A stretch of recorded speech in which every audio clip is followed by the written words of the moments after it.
Today's guest proves that leadership is not about having all the answers. It's about staying curious, learning every day, and being brave enough to take responsibility. In this last episode, I'm joined by Dina, Product Officer at YESIM, a global eSIM company serving millions of travelers around the world. Her career journey spans telecom, technology, and product leadership.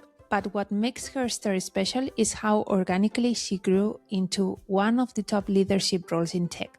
In this interview, we talk about building products that people truly love, leading remote teams across different countries, making decisions in a fast-changing industry, and why curiosity might be the most important skill for the future leaders. Dina also shares her perspective on women in leadership, the importance of visibility, how to build confidence, and why learning from people smarter than you is not something to fear, but something to embrace. Whether you work in tech, dream of leading a team, or simply want to learn from an inspiring woman, this episode is for you. I hope you like it. Dina, such a pleasure to have you here in the podcast. I think that you are the first CPO that I'm interviewing. And I have to be honest, I don't know so many women that are CPOs. So thanks a lot for joining the podcast. Yes, Telly, thank you so much for having me. I really appreciate it. It's very good to be here. Thank you. I wanted to start the interview with very basic question because maybe many people don't know, okay, what does it mean being a CPO, the Chief Product Officer, and how does your day look like? Big question to start with, right? In a telco on top. Yes, let's start from the difficult part. Honestly, I'm not sure that there is a typical day for a CPO. Sometimes your day starts with a product strategy, sometimes with a technical discussion. Happy days, what I like most, it's urgent questions from the team. That's something you have to do in hurry. That's my favorite. Of course, I have my own stable routine. Every morning, I check the key product metrics. I'm like a clock. Every morning, the same time. It's like a health check. So what happened with the product, where we see changes and where something needs attention. Of course, decision-making, strategy, a lot of questions. So it's enormous amount of tiny decisions every day. But at YESIM, it's very rare to have two identical days. But that's good. That's good. This means, I guess, that things are moving, right? So if you always have same day or same kind of structure, I don't know. I have the feeling that it means that something's going wrong, that you are not evolving. Yes, that's true. Driving constantly. Do you have a lot of meetings every day? Do you have time to reflect, or is it meeting? Tricky question. To be honest, I'm speaking nonstop. The time I am not speaking, I'm typing. Sometimes I do both at the same moment. So a lot of multitasking, right? Enormous amount. That's completely right. Dina, now that I have the opportunity, right, to talk to you, that you are in a C-level, how a woman can make this path into leadership, into technology. And actually, when I was reading about you, right, I got to know that actually your career is this intersection of telco industry, IT, but also very focused on the product. In which point of time you realize okay, I want to go into technology direction, bringing this overall perspective from product, and I want to go into telco, which is very specific. Tech always attracted me. I always find this tech and product decision really driven. When you are building something infrastructure heavy, but at the same moment user-centered and for human, and you just finding the way for how to cure the pain. Underground, it's difficult technologies, but really simple and smooth on the front. That's what attracts me, where I find my passion. Making the magic, right? Right. Yeah, because I feel that I'm also in telco industry for the last 4.5 years almost. Before I was working in the energy sector, and I realized like both sectors are quite, I mean, not old, right? But they have kind of like a lot of legacy behind, right? That this somehow it's kind of like making more difficult when you talk about like digital services or you need to move fast. It makes it more difficult. It's kind of like heavy to evolve. I don't know, sometimes I find it tricky. You need to come with a different perspective or different mindset to say like, hey guys, we are moving forward. That's quite true. I really agree with you. When the basic on heavy infrastructure, and you have to find the solution for a simple person, for an end user or your customer who is not technically tech savvy. So yes, there is a clue, there is an interest, there is a drive. I'm looking at every day I'm working. Was there any particular moment that you said like, okay, I want to go into the telco industry, that it was like, this is the path that I want to follow. I want to become CPO. How do you realize if you want to become a CPO? It wasn't my strategy. Not at all. I think my path was completely organic. I didn't build my career waiting for some right conditions. Mostly, I can tell that I grew with a product. I never was afraid to take responsibility. I learned a lot from people around me, and I think I built my role through the ownership. Working closely with the smartest people, like engineers, these hours of discussing new features, tracking all the metrics and build analytics. We did everything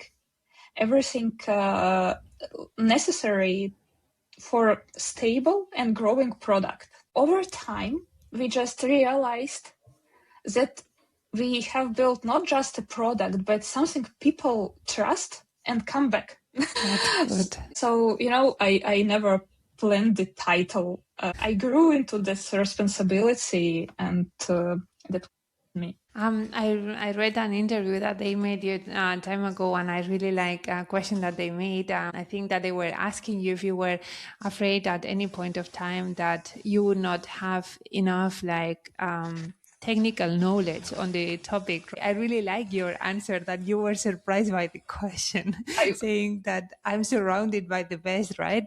Something like this. It's so true. It's 100% real situation. It happened 5 or 7 years ago, and the human resource HR coach asked me, how do you feel working with people much smarter than you? No, at the moment, I just thought, what a question. I will learn from them. Yeah, and I would even challenge, what do you mean by smarter? Is it like from technical point of view? Because I could imagine that also your role as a leader in a C-level position, it's much more than having like a technical knowledge.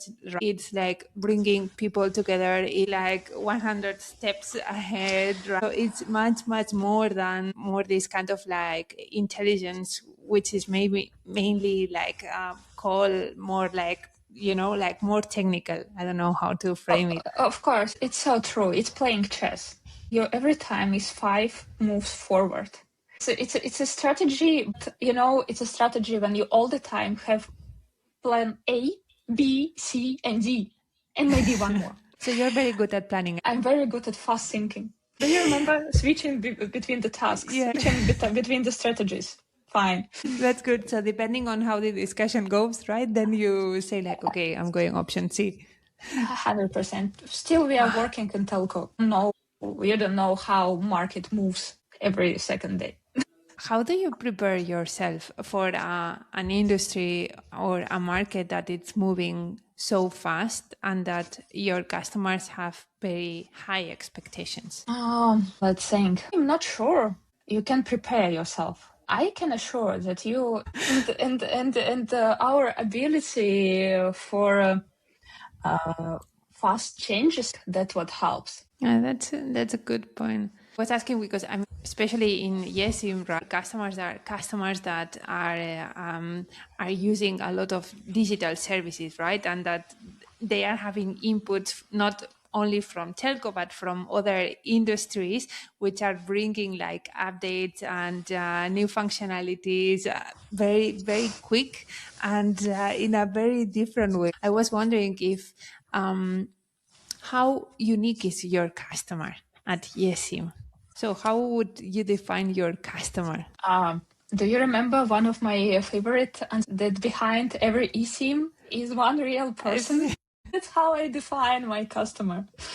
That's my view. That's my point from very start. I remember YESIM. We had 10 customers. Then we had 100, then 1,000.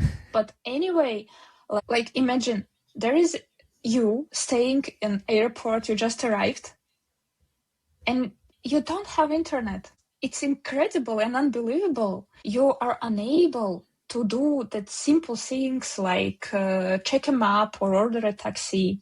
That's what I feeling when I am thinking about my customer. But if I read correctly, first customers were more kind of like digital, no, right? So more people that were kind of like moving more often. Has this been changing over the last years? Do you see like a change on the trend of the market of the customers using eSIMs? I can tell you that our customers can be divided in a few like quite true parts. The one of them, let's call them travelers. It's a leisure travelers, vacation travelers, like the first part. And the second part is a digital nomads.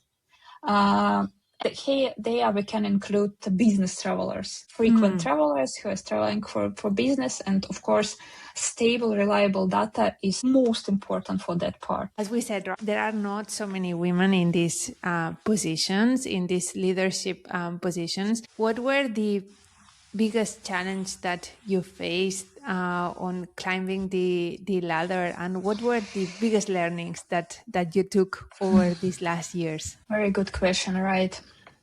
I have a joke. Go ahead. I think the biggest challenge is wearing heels all day. So it's the hardest part. Okay, be serious. Let's be serious. I think there is the challenge is usual for everyone. Telecom is a really fast, and you have to stay aligned and keep learning nonstop. It's so true. Otherwise, your knowledge and experience become outdated in a couple of months. I think that mindset of continuous learning is what keeps me effective, speaking personal.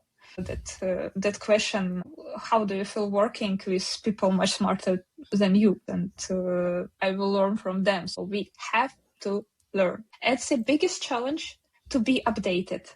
Yes, and I think that's actually the answer to your question. So the biggest challenge, it's not as an environment itself.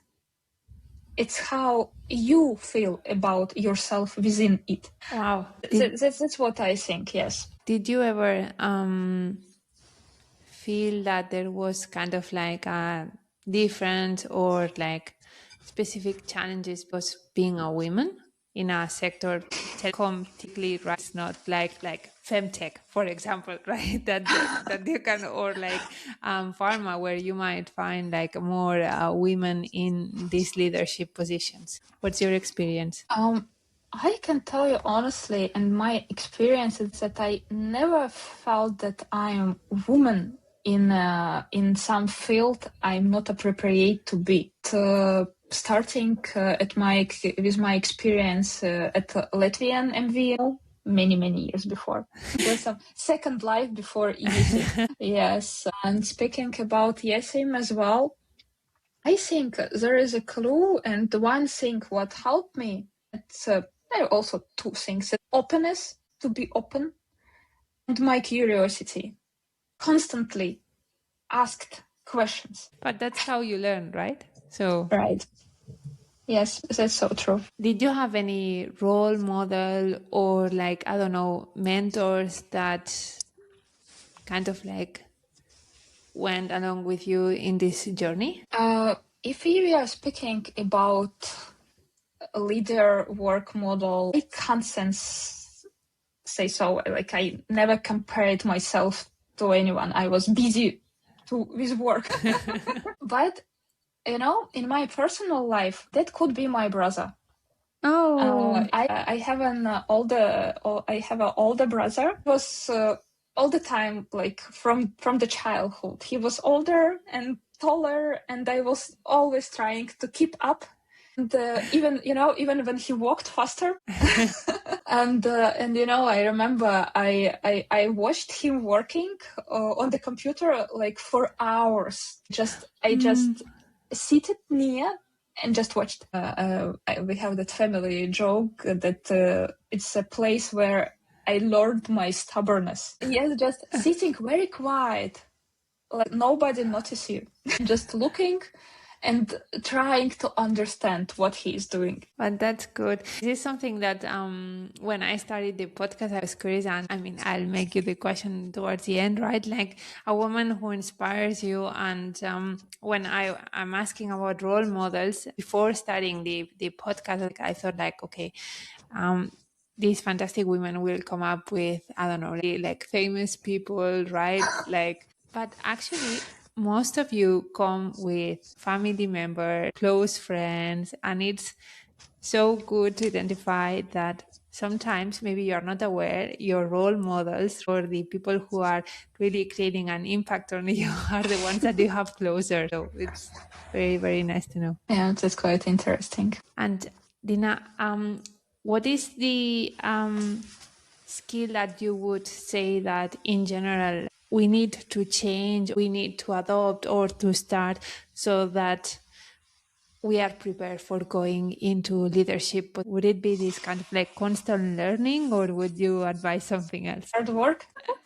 What is hard work? Is it working a lot of it? How would you define hard work? That's an interesting question. There is a difference between working hard and working smart. I have experience in both, I think. In many hours, multitasking and everything what can be included in all that field of hard working and climbing and doing everything for your product. I can tell a lot about that, but speaking about women and their ways to reach leadership position today, I would like to speak a bit about the numbers. I checked numbers. I came prepared. In Europe today, around 20-25% of tech roles are held by women. Imagine. And only about 10-15% of them held C-level positions. Okay, and then I compare it with YESIM. Today's situation is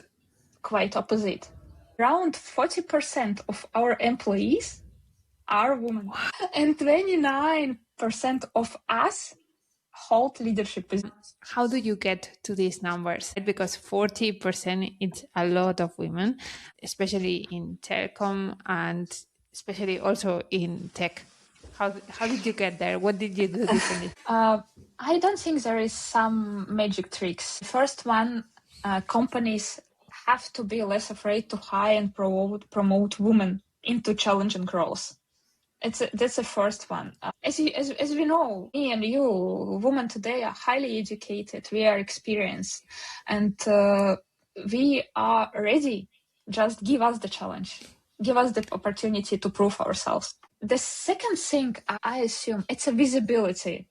That what we are doing now with you should be seen more often as experts, as speakers, leaders, and because when younger women see that they understand that leadership is possible for them as well.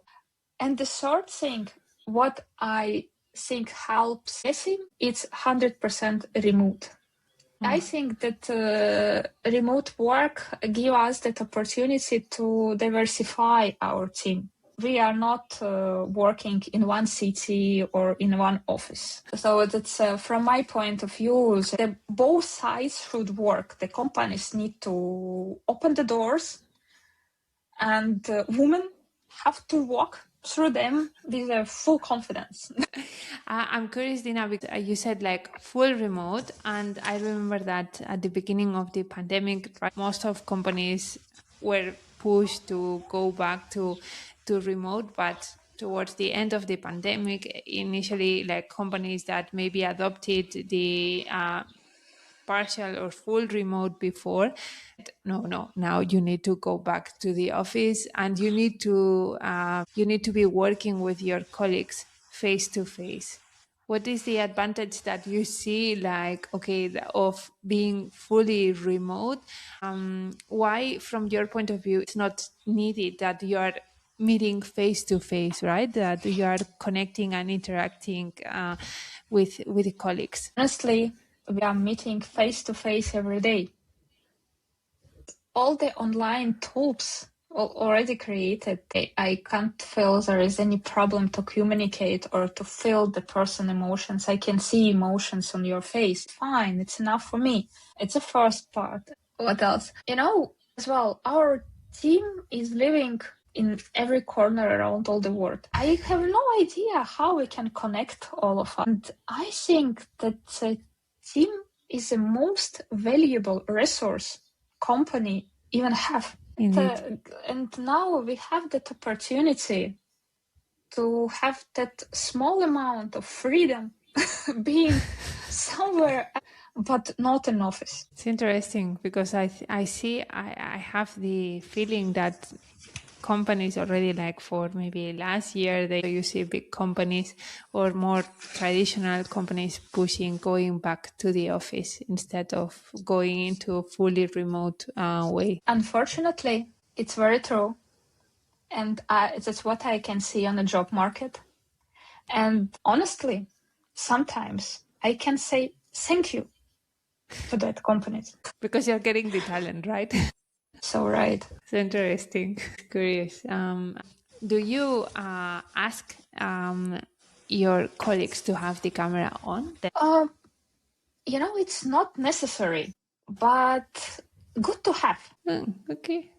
I was asking because I read an article like how do you create or how do you generate empathy towards another person? And something that I learned is it because of looking at the eyes or touching the other person, right?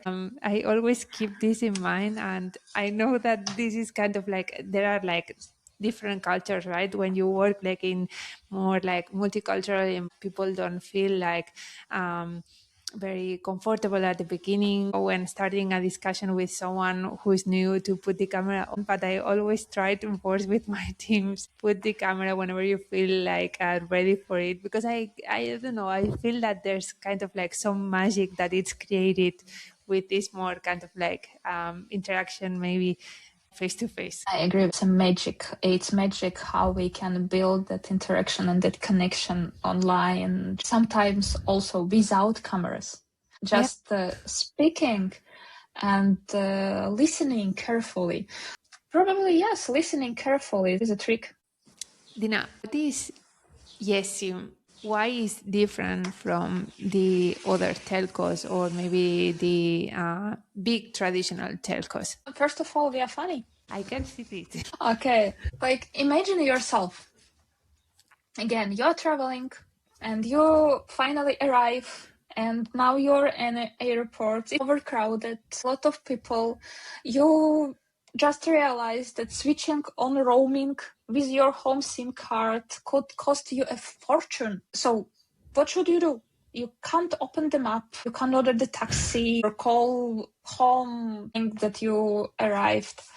Everything, completely everything you're used to at home, suddenly unavailable. That's a moment where YESIM comes in. I call it like we are that helper for people traveling. Today, YESIM is a global eSIM product with more than 3.5, almost 4 million customers. And yes, like I told, we are available globally via digital platform. We are selling eSIM, different packages as unlimited. We also have that special products as unlimited pass. The one my favorite, it's pay as you go. That's what I personally using. Imagine one eSIM, 145 countries coverage. I think I use one eSIM for the last 3-4 years. I never changed it. Wow. Incredible, yes. Wow. I was thinking because I went to South America 4 years ago, right? I went to Mexico, Guatemala, and I was really struggling there to find like, okay, I had to buy like two different eSIMs. Right? Sometimes the borders is like you can easily go from one country to the other. It was like a pain. So it's very good, right? That with one, Yes, it's more it's than completely 100 true. countries. In case is 100% our user case. That's why we call that plan pay and fly. Like you just pay and fly. So good. Yes. So that's a meaning. First of all, there's a difference. Yes, we are human-centered. The main goal is to listen to our users, to listen to my customer. What else? Do not stagnate. How do you listen? How do you listen to your customers? How do you get to know your customers? I have a couple hidden CSAT forms in the product.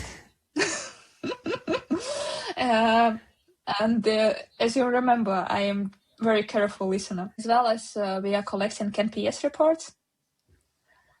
And so it's very important. And of course, all the interviews, all the A/B tests, all the methodologies we can use, we are using them. Yes, and that really helps us to be smooth, interesting, and the ACC as well is lovable. Dina, you may have like a very good product, right? But how do you scale it so that you can get to millions of customers? Because I think that this is something that you brought to YESIM, right? This scalability of the company to be able to reach these millions of customers, as well as meet expectations. I can tell you honestly, it's not easy. It's not easy. You should think all the time ahead. You have to build strategy. It's all about right foundation from the very beginning. Because, when you already started and you are already on that train, it's quite... Yeah. If we are speaking globally about the expansion globally, that there are some main points as a localization, the customer experience, user intelligence, all of that should be in place before you even think about the expansion. If you feel that something is not good, something not all right, firstly fix it, and then and then push the button. But it's interesting, right? Because your customers, like, I don't know. I'm thinking about like my experience of as a customer of a telecom in Spain. It's very different of the experience that I'm having as a customer in Germany.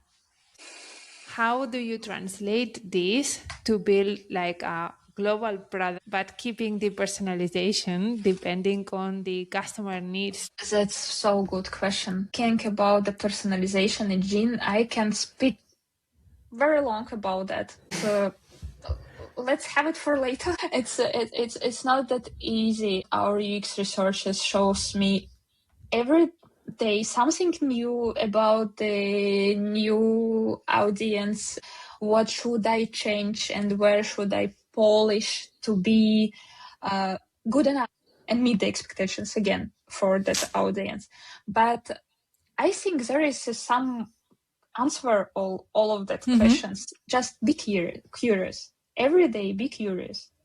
When you are curious, keep asking and answering questions to yourself, to your team, to your customer every day about customer experience, about the technologies, what competitors do. It's curiosity is what keeps a global product alive and growing. I have one question on this curiosity, right? I can imagine that doing all these A/B tests, doing interviews to customers, I'm sure that at some point of time you got an insight that changed your product at YESIM. Could you give an example, something that you said like, okay, this was very insightful and we decided to change what we initially thought? Speaking about intuition, when we started, was about 10, 15 of us. And, we never had that resources, UX researcher as we have now. All we had is our intuition. YESIM path was built on intuition. Dina, we spoke about, right, that telco industry, it's very or might be seen as traditional but moving very fast. How do you encourage your team to keep this customer centricity so that they are always keeping in mind that okay, our product needs to be like human centered? Do you have any motto? Yes, let's speak about net promotes. I think that should be interested here. Of course, we are collecting our net promote score, I told previously. And we started to collect NPS like maybe previous year. I never did it before. And imagine how excited I was when 52 for months. When telco benchmark is usually about 30, 32. Yes, and I was surprised when we hit at 52. When benchmark for telco usually is about 30, 32. And I was so excited. My question was, is it even possible in telco? But it's numbers spoke for itself. Wow. Our customer come showing back, and of course when they travel again. That's good. Right? So it's not, yeah. And I guess that you see like in your case, maybe it's not like a permanent customers, right? So you need to ensure that the experience is very good so that they come back and they don't choose a competitor. That's it's very good. I agree. There could be a long story about everyday fight for conversion and retention. In order to build this very customer-centric, you also need to have very good teams that are very connected, right? And we spoke that you are fully remote there. What do you do at YESIM to ensure that there's this good collaboration? Yeah, it's a very good question, and I will share with pleasure. We call it horizontal relationships. Okay. What it means? It's very simple. It means you can reach anyone on the team with your question and get an answer in a reasonable time. No long email chains, like time and wait. Very important. Second part is cultural. There is no barriers based on role position. Everyone can be heard. Everyone can ask another team member. And of course, it's the most important for me that everyone's voice matters. Good. In practice, it's working like we build small teams, usually 5-7 people working on one project. And they concentrate on their own project, go deep, discuss. And it's important trying not to jump between the projects. Not all the time it happened. Yes, sure. So that's my way. Horizontal. Do they reach out to you? Like, I don't know, like if I'm a new joiner at YESIM, do new joiners reach out to you directly in Teams or in the tool that you... Yes. I have a routine. When I have time, I'm trying to meet every new colleague in the company. Oh. And I arrange 15 minutes meeting to say hi. Cool. Because I'm not sure if it's like being on a C level. Is it Does it mean like being in a lonely position? I don't know if you ever felt like this, like that. Okay, maybe people are not daring to reach out to you because you are on the top. That's what I'm trying to avoid. Actually, when you meet person, that you meet new colleague, you're saying hello, you show that you're open to the conversation. Somehow, already. Yeah, you're opening. Yes, you're opening. Yes, so there is no barriers for that person came to you. Let's talk a little bit about trends. What are the major trends that you see at the moment, especially on the telecom industry or for the eSIM market? It's really speaking about the trends, quite difficult and interesting question, because in telco there is so many of happening every time. Some of them just disappear in a couple of days. Some of them are a bit more longing. And one good example is 5G. It's a revolution for everyday users. Just don't get me wrong. 5G is real technology and it's important, yes, but mostly for heavy use case. Not for customers, right? And Not it's, for yeah, end customers. 100%, yes. Like for IoTs, for M2Ms, I don't know, autonomous, it's fine. Some smart homes, smart factories, yes, sure, very important. For most of us, it's quite simpler. Not all of our devices is still fully compatible to 5G technology. So true. Yes, so even if you have this 5G plan, so important, there was a label 5G, you bought it, maybe it was a bit expensive, yes, but your phone not compatible, so you can't use all the potential of that. I find it interesting. So somehow I don't know. I was thinking about the comparison. You remember, like so many years ago, at least when I was a teenager, we were using these digital cameras, right? And that every month or every 6 months, there was a new camera with more megapixels, right? Or even with the smartphones that they were selling, they were using these as more megapixels. That more is better, right? And with the transition from 3G to 4G now to 5G, now they are already talking about 6G. Is kind of like, it seems like we are selling this to the customer like this is better, but we are not thinking if actually the customer needs it or not. Or who is the customer for this new technology, right? That maybe it's not the B2C customer, or like the So true. majority of Yes, us. yeah, I agree. Sometimes we as a customers buying things we don't need. We just do not understand how it works. No, it's fine. It's marketing. It's very good marketing. If we heard somewhere and finally we are converted, good, perfect. And Dina, talking about marketing or hype, what is your experience or what is your view with AI? Because now, if you don't have AI or if you're not using AI, it seems like you're a loser. From my point of view, AI is a tool and quite good, but still a tool. I think that's the most honest answer I can give you. Like, since it's a tool, use it as a tool. Speaking about YESIM, of course, every team use AI. It's not a secret. We are using AI on our in daily work. Everybody from infrastructure engineers, those analytics and product designers, and the, of course, customer support are using. As an example, customer support AI helps to collect like the initial information about a problem, like call it as a triage, but we always hand the ticket to a real person after that. Really? Yep.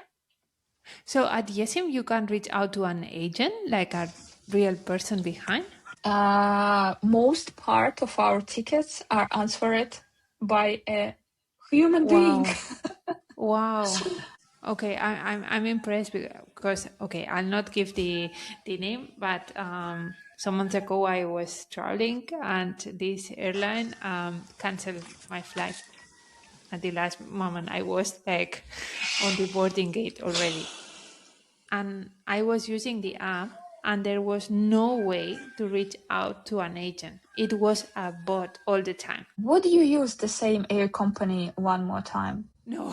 The answer is no. But I found this kind of like, okay, you are in a very tricky situation where at some point you need a human, only a bot, right? But yeah, I don't know. I see that kind of like the trend is that, okay, a lot of companies going into the direction of more bots, less people behind, and at some point. Yeah. Okay, I'm still not ready to save money on real people. I think that the customer support is one of the most important departments in our company.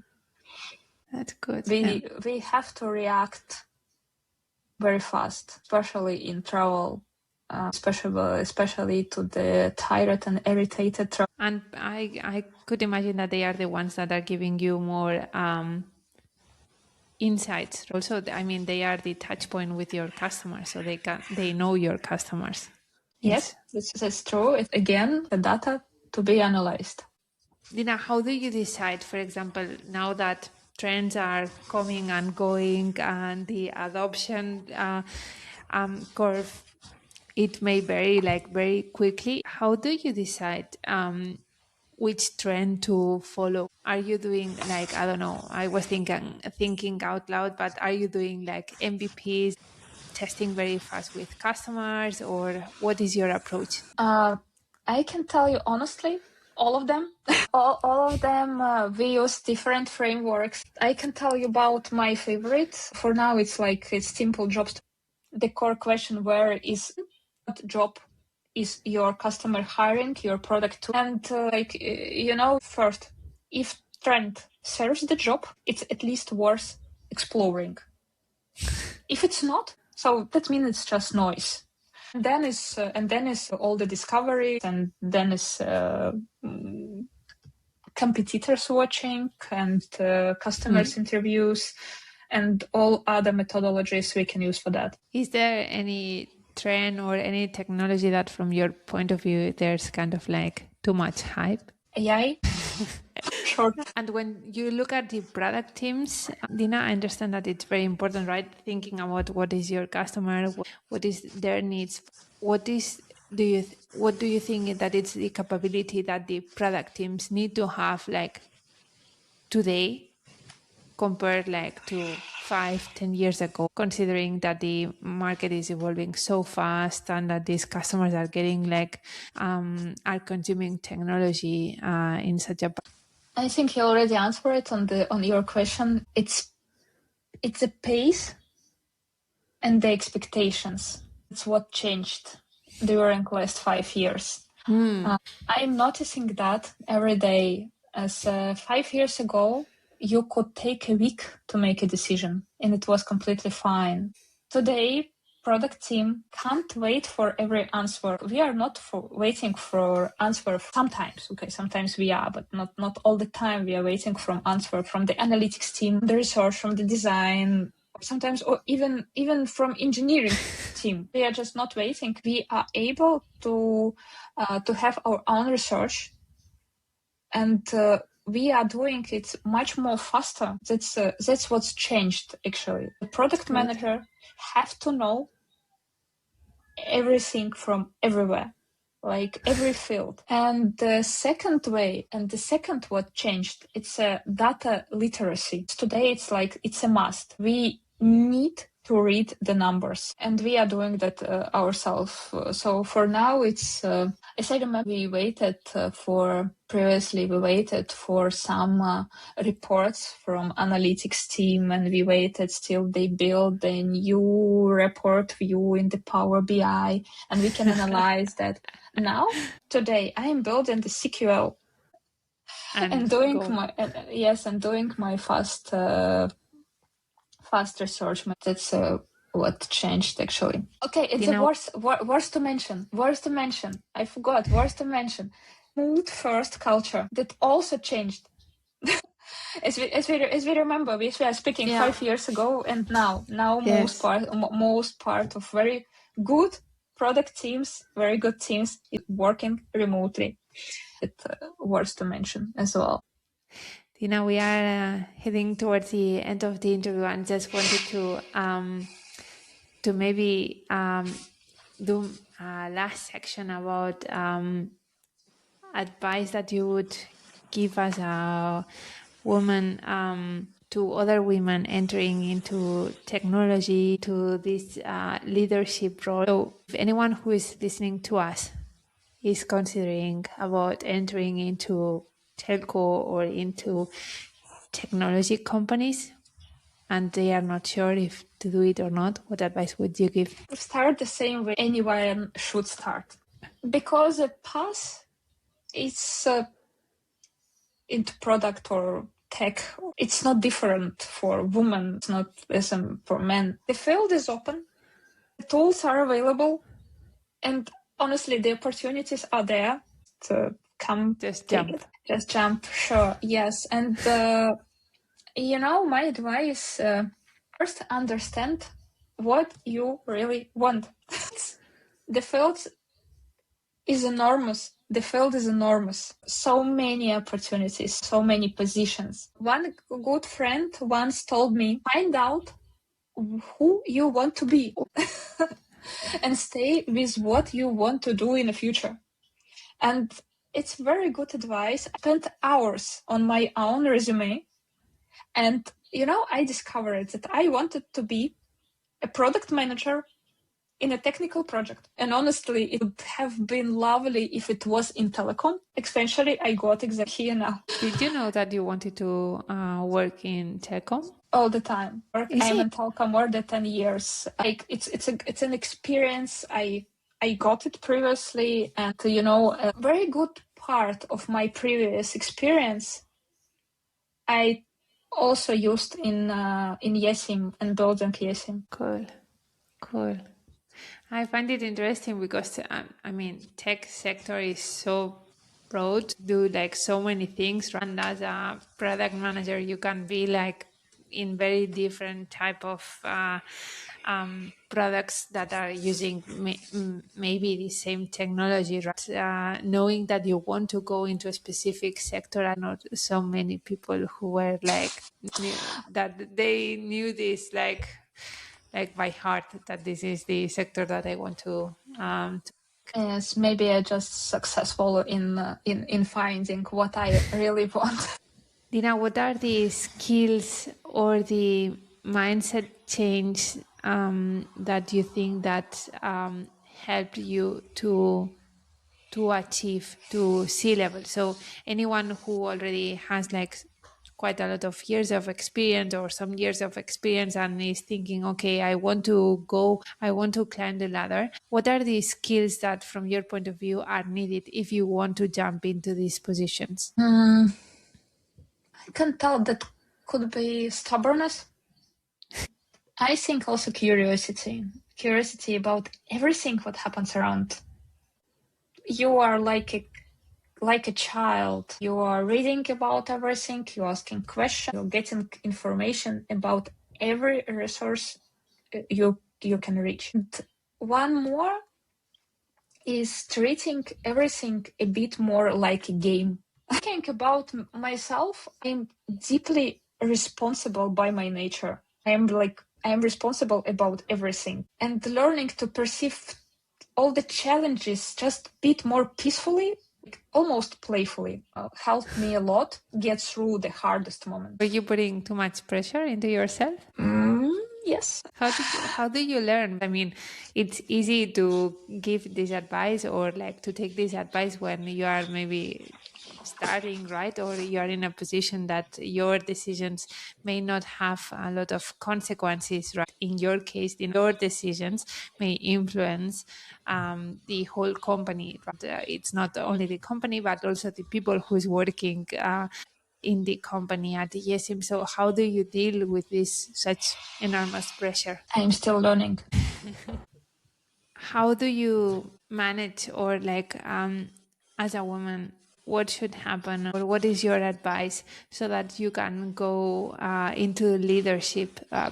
Dina, I think that you have a daughter, right? Tell me, what is the experience that for you being a mom into going into this leadership? I'm sure that you also learn a lot about from your daughter. Oh, yes, that's quite true. I have a daughter. She's already 14 years old. Honestly, we built YESIM together. me and her, she always was somewhere close to me. Seriously, from my personal experience, I don't believe being a woman should be presented as a maybe a weakness or some kind of excuse. I want to be, first of all, as a professional, responsible of what I'm doing, capable to do that, and equal. Of course, we have many roles in life. We are working, we have families, our own homes. But you know what? I think women are actually very strong at switching between those roles, what we discussed with you. And for me, the change starts on the both sides. When the companies need to open the door and the women need to walk through them with confidence about themselves. Last two questions, Dina. A woman who inspires you. Queen Elizabeth II. Oh, first time that I get this name. It's quite simple. I am currently watching The Crown. But I am 100%. She is very much on my mind right now because she was strong, powerful, and he kept her femininity. And she never ever looked for excuses. That's true. That's true. For now, it's a woman. My role. I have one additional question. I feel that that when you are in these positions, it's easy to lose your femininity? That's a hard question. I don't have that kind of experience. I think that sometimes when it's too much pressure, you can feel yourself that you are losing. But it's very important to feel that moment and catch it back. And go back to who you are, right? Sure, 100%. I was asking because I read an article that they were doing some research on how women being into high positions, they were changing their style of clothes just to look more alike their peers, like their main peer, kind of like this style, so that they would be in a similar position. So maybe not wearing so colorful clothes anymore, or like from makeup point of view, or like hairstyle, right? And I found it very interesting that at some point you need to mimic yourself to your peers to also be accepted. Exist. And again, as we are working remotely, we are not meeting every day in real life. I am not wearing heels. Still not. And no. Dina, last question. What advice would you give yourself, like the Dina when she was like 9 or 10 and was thinking about what do I want to become in the future? What path do I want to follow? When Dina was young, I thought that if you have so many tasks that you can't complete them during the day, that means that you are very important. Yes, and I also wanted to be a ballet dancer. Yes, but analyzing today, all my experience and all the situation, maybe some when I struggled, I would advise myself, be braver and ask more and more. There was times when I was when I was more shy, and maybe I was a bit. Yes, I didn't ask so many questions as I'm asking now. I think I used to ask questions, and it's so simply understanding. When you're asking, you're getting an answer. Simple as that. So true. Good. Dina, it has been a pleasure getting to know you a little bit more, and such an honor to know that this is the first podcast that you're joining. I hope you had a good time. Yeah, it was really a pleasure. Thanks a lot for sharing all the insights. Yes, thank you. I really appreciate you having me. I hope I meet all the expectations. Yes, for sure. Come on.